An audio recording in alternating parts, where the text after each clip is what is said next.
இன்றே டவுன்லோட் செய்து உங்கள் ஃபேவரட் ஷோக்களை என்ஜாய் பண்ணுங்க. நம்ம குடும்பத்துக்கு எந்த சம்பந்தமே இல்லாத லட்சுமி அந்த பழியை ஏத்துக்கிட்டு அரெஸ்ட் ஆனாங்க. அவங்க மட்டும் இல்லைன்னா இன்னைக்கு நம்ம குடும்பத்தோட மானம் மரியாதை எல்லாம் போயிருக்கும்.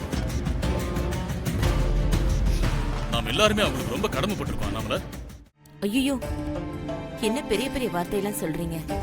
நான் பண்ணது சாதாரணமான விஷயம் இல்லைங்க. நீங்க பண்ணது சாதாரண விஷயம் இல்ல. என் கணவருக்காக நான் கூட யோசிக்காத ஒரு விஷயத்த நீங்க பண்ணிருக்கீங்க. அவரை காப்பாத்திருக்கீங்க. நீங்க மட்டும் பழிய ஏத்துக்கலனா அந்த டிஎஸ்பி என் வீட்டுக்காரரை என்ன பண்ணிருப்பார்னு நினைச்சாலே பயமா இருக்கு. உங்களுக்கு ரொம்ப நன்றிங்க.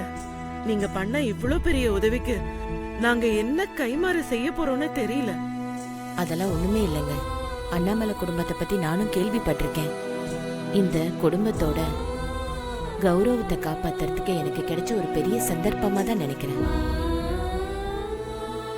இந்த குடும்பத்தை காப்பாத்தினதை நான் ரொம்ப பெருமையா நினைக்கிறேன். இன்னும் எத்தனை முறை வேணாலும் இந்த பழியை ஏத்துக்கிறதுக்கு நான் தயாரா தான் இருக்கேன்.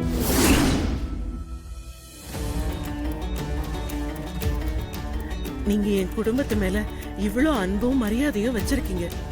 உங்களுக்கு ரொம்ப நன்றி. இனிமே நீங்களும் எங்க ஃபேமிலியில ஒருத்தர். உங்களுக்கு இனிமே யாரும் இல்லைன்னு நீங்க நினைக்க கூடாது. உங்களுக்கு நாங்க இவ்ளோ பேர் இருக்கோம். உங்களோட இன்பம் துன்பம் எதுவானாலும் எங்க கூட ஷேர் பண்ணுங்க. இந்த வீட்டை உங்க சொந்த வீடு மாதிரி நினைச்சுக்கோங்க.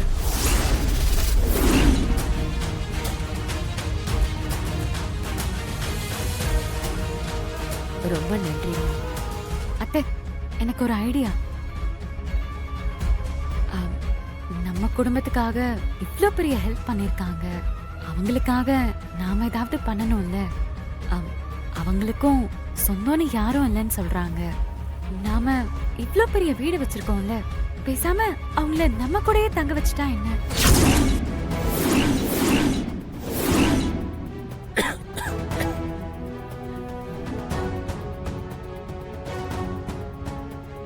வான்மதி, ரொம்ப நல்ல ஐடியாவா இருக்குமா? இந்த ஐடியா எனக்கு தோணாம போச்சே. நீ என்ன சொல்ற அண்ணாமலை? லக்ஷ்மிக்கு யாருமே இல்ல. ஏதோ சின்ன சின்ன வேலை கொடுத்தா அத பாத்துக்கிட்டு நம்ம கூடவே இருப்பாங்கல்ல. எப்படியும் வெளியே வேலைக்கு தானே போறாங்க. அத இங்கேயே பாத்துக்கிட்டு நம்ம கூடவே இருக்கட்டுமே. நாமளும் அவங்கள பாத்துக்கலாம்ல.